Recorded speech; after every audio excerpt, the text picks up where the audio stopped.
Friends, என் wife கிச்சனில் பச்சை பயிர் சுண்டல் செய்யலாம்.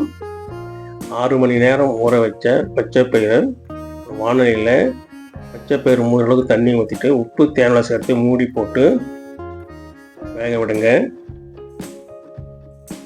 வேக வச்ச பச்சை பயிரை தனியாக எடுத்து வச்சுக்கலாம்.